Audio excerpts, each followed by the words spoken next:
kamusta? So ngayon ay try natin buhayin ang old na stock na Faxtor na fork. Yung lockout natin na spring ay nawala at tapos yung mga cap dito, top caps, nawala na rin at hindi na yun magagamit. Wala na lang lockout ito, so double spring na lang. At ito yung mga binili ko sa online. So ang mga kailangan natin ay ito, yung dalawang preload cap, tapos ito naman yung anong tawag nito, wrench para sa dito sa top cap. At ito yung old na spring or coil. Tingnan nyo naman, madaming grasa na. So pareho naman sila ng ng length. At ang lang nito, ang diameter nito ay magkaiba sila ng kaunti. Ito ay I think mga 22 plus mm ang diameter, tapos ito naman ay 23.7 mm. Sinukat ko rin itong sa inside diameter ng stanchion natin, at ang kuha ko naman dyan ay around 24.6 24.2 to 24.6 mm. Try natin. So, pumapasok naman, at ito yung old. Pumapasok rin 22 at 23.7 mm.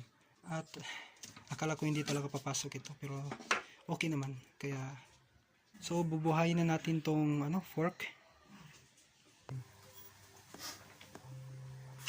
Okay. So pumasok na siya.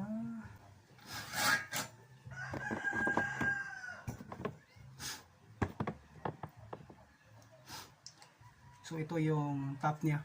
Dito yan. Ito yung base. Kasi nagfi-fit ito sa preload Tapos ito naman ay hindi.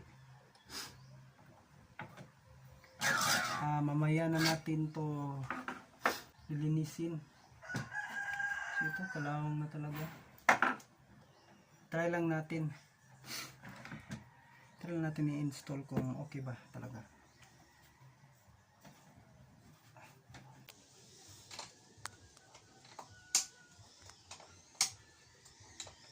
Pumasok naman.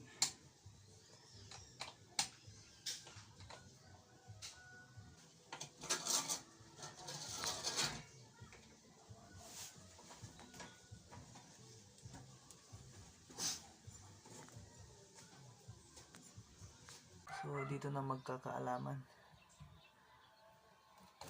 Okay.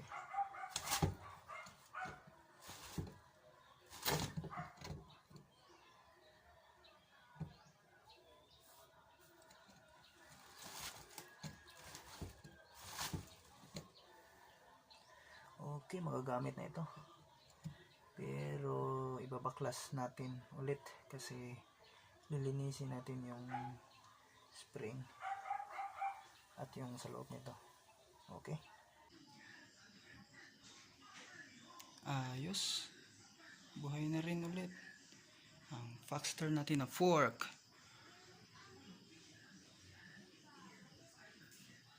Iti-test ride natin kung okay pa ba yung bands niya.